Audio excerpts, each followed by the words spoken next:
Price be to Jesus Christ and blessed virgin Mary. Welcome back to Catholic വക്കവി. ഞാൻ ആഷിഖ് ജോയി. നമുക്ക് എപ്പോഴത്തെ പോലെ പ്രാർത്ഥനയോടെ നമുക്ക് തുടങ്ങാം. Pater noster qui es in caelis, sanctificetur nomen tuum, adveniat regnum tuum, fiat voluntas tua, sicut in cielo et in terra. Panem nostrum quotidianum de nobis hodie, et divide nobis debita nostra, sicut et nos dimittimus debitoribus nostris, et ne nos inducas in tentationem, sed libera nos a malo. Amen. ഞാൻ ഇന്ന് പറയാൻ ആഗ്രഹിക്കുന്നത് വളരെ സിമ്പിളായിട്ടുള്ള കാര്യമാണ്, എല്ലാവർക്കും അറിയുന്ന കാര്യമാണ്. ദശാംശത്തെക്കുറിച്ചാണ്. നമ്മുടെ സമ്പത്തിൻ്റെ 10% ദൈവത്തിനുള്ളതാണ്.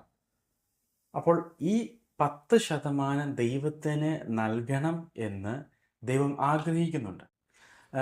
നമുക്ക് വിശുദ്ധ ബൈബിളിൽ മലാക്കിയുടെ 3-ാം അധ്യായം 8 മുതൽ 10 വരെയുള്ള തിരുവചന ഭാഗങ്ങളിൽ വിശുദ്ധ ബൈബിളിൽ ദൈവത്തെ പരീക്ഷിക്കരുത് എന്ന് പറയുന്നുണ്ട്.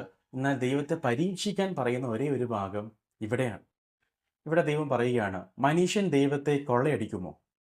എന്നാൽ നിങ്ങൾ എന്നെ കൊള്ള ചെയ്യുന്നു. ദൈവം പറയുന്നു, മനുഷ്യരെ നിങ്ങൾ എന്നെ കൊള്ള ചെയ്യുന്നു. എങ്ങനെയാണ് ഞങ്ങൾ അങ്ങേ കൊള്ള ചെയ്യുന്നതെന്ന് നിങ്ങൾ ചോദിക്കുന്നു. ദശാംശങ്ങളിലും കാഴ്ചകളിലും തന്നെ ദശാംശം, സമ്പത്തിൻ്റെ ദശാംശം നമ്മൾ ദൈവത്തിന് നൽകാത്തത് ദൈവത്തെ കൊള്ളയടിക്കുന്നത് പോലെയാണ് എന്നാണ് ദൈവം പറയുന്നത്. നിങ്ങൾ ജനം മുഴുവനും എന്നെ കൊള്ള ചെയ്യുന്നത് കൊണ്ട് നിങ്ങൾ അഭിശപ്തരാണ്. ദശാംശം മുഴുവൻ കലവറയിലേക്ക് കൊണ്ടുവരുവിൻ. എൻ്റെ ആലയത്തിൽ ഭക്ഷണം ഉണ്ടാകട്ടെ. ഞാൻ നിങ്ങൾക്കായി സ്വർഗ കവാടങ്ങൾ തുറന്ന് അനുഗ്രഹം വർഷിക്കുകയില്ലേ എന്ന് നിങ്ങൾ പരീക്ഷിക്കുവിൻ. സൈന്യങ്ങളുടെ കർത്താവ് അരുളിച്ചെയ്യുന്നു. ദൈവം പറയുന്നു, നിങ്ങളുടെ ദശാംശം നിങ്ങൾ കൊണ്ടുവരിക. ഞാൻ സ്വർഗ കവാടങ്ങൾ തുറന്ന് നിങ്ങളെ അനുഗ്രഹിക്കുമോ ഇല്ലയോ എന്ന് നിങ്ങൾ ടെസ്റ്റ് ചെയ്ത് നോക്കുവിൻ എന്നാണ് ദൈവം പറയുന്നത്. ഈ കോവിഡ് കാലത്തിന് ശേഷം പ്രത്യേകിച്ച് നമ്മുടെ ഇടവകളിൽ പോലും സാമ്പത്തിക ബുദ്ധിമുട്ടും രോഗങ്ങളും കാരണം പലരും ആത്മഹത്യ ചെയ്യുന്നുണ്ട്. ഒരു ഇടവകയിൽ ഒരു കുടുംബത്തിന് എന്തെങ്കിലും സംഭവിച്ചാൽ, ഒരു ആത്മഹത്യ നടന്നാൽ അതിലെല്ലാ ഇടവകാംഗങ്ങൾക്കും അതിൽ ഉത്തരവാദിത്വമുണ്ട്. കാരണം നമ്മുടെ ഉത്തരവാദിത്വമാണ് നമ്മുടെ സഹോദരൻ എന്ത് ചെയ്യുന്നു, നമ്മുടെ സഹോദരി എന്തു ചെയ്യുന്നു എന്ന് പരിശോധിക്കേണ്ടത് നമ്മുടെ ഉത്തരവാദിത്വമാണ്.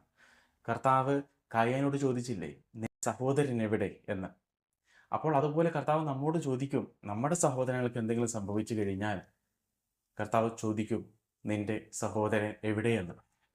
അതുകൊണ്ട് ഒരാൾ നമ്മുടെ സഭയിൽ സാമ്പത്തിക ബുദ്ധിമുട്ട് കാരണം ആത്മഹത്യ ചെയ്യാൻ പാടില്ല. ഒരു തരത്തിൽ ആത്മഹത്യ ചെയ്യാൻ പാടില്ല, പ്രത്യേകിച്ച് സാമ്പത്തിക ബുദ്ധിമുട്ട് കാരണം.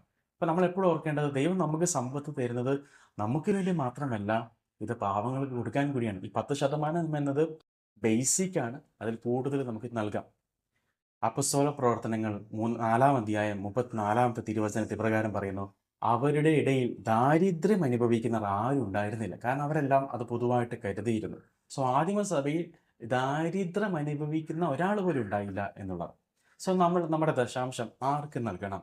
ഒന്നാമതായിട്ട് ദൈവത്തിന്, ദൈവികമായ കാര്യങ്ങൾക്ക്, സുവിശേഷ പ്രചരണത്തിന്, ഇങ്ങനെയുള്ള കാര്യങ്ങൾക്ക് നമ്മൾ ഒന്നാമതായിട്ട് നമ്മുടെ ദശാംശം വിനിയോഗിക്കണം. രണ്ടാമതായിട്ട് നമ്മുടെ കുടുംബത്തിലെ പാവപ്പെട്ടവർക്ക് വേണ്ടിയിട്ട് നമ്മളിത് ഉപയോഗിക്കണം.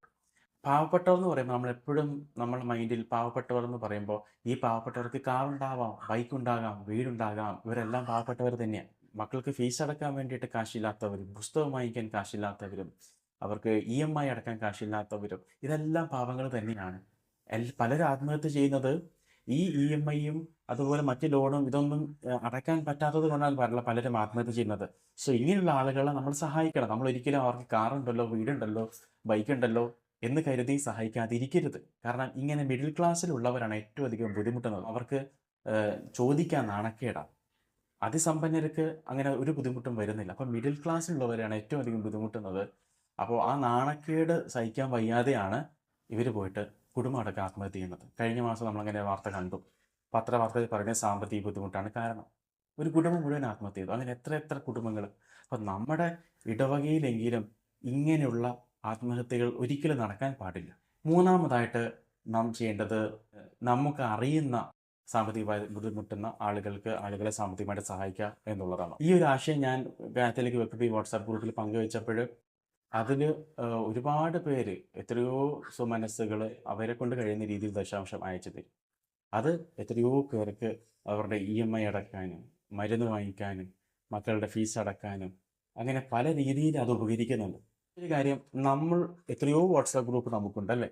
അപ്പോൾ നമ്മൾ നമ്മുടെ കുടുംബത്തിന് വേണ്ടിയിട്ട് ഇങ്ങനൊരു വാട്സാപ്പ് ഗ്രൂപ്പ് ക്രിയേറ്റ് ചെയ്യുക. എന്നിട്ട് നമ്മുടെ കുടുംബത്തിൽ നിന്ന് ഇതേപോലെ ജോലി ചെയ്യുന്നവർ ആ ദശാംശം, അതായത് ദശാംശത്തിൻ്റെ ദശാംശമെങ്കിലും ഓരോ മാസവും അയച്ച്, എന്നിട്ട് ആ കുടുംബത്തിൽ ബുദ്ധിമുട്ട് അനുഭവിക്കുന്നവർക്ക് നമ്മൾ ഡിവൈഡ് ചെയ്ത് കൊടുക്കുക. ഇങ്ങനെ ഓരോ കുടുംബവും, ഓരോ ഇടവകയും, ഓരോ രൂപതയും കറക്റ്റായിട്ട് ഇങ്ങനെ ചെയ്യുകയാണെങ്കിൽ ആരും ഉണ്ടാവില്ല സാമ്പത്തിക ബുദ്ധിമുട്ട് അനുഭവിക്കുന്നവരായിട്ട്. അപ്പം നിങ്ങൾക്ക് കാത്തലിക് വർക്ക് ബി വാട്സാപ്പ് ഗ്രൂപ്പിൽ ജോയിൻ ചെയ്യാൻ ആഗ്രഹമുണ്ടെങ്കിൽ ഡിസ്ക്രിപ്ഷനിലെ ലിങ്കിൽ യൂസ് ചെയ്ത് കഴിഞ്ഞാൽ നിങ്ങൾക്കും ചേരാം. എന്നെക്കൊണ്ട് പറ്റുന്ന രീതിയിൽ സാമ്പത്തികമായിട്ട് ഞങ്ങളെ സഹായിക്കാൻ വേണ്ടിയിട്ട് ശ്രമിക്കാം. എല്ലാവരും ഈശോ അനുഗ്രഹിക്കട്ടെ. വിവ ക്രിസ്റ്റോടെ.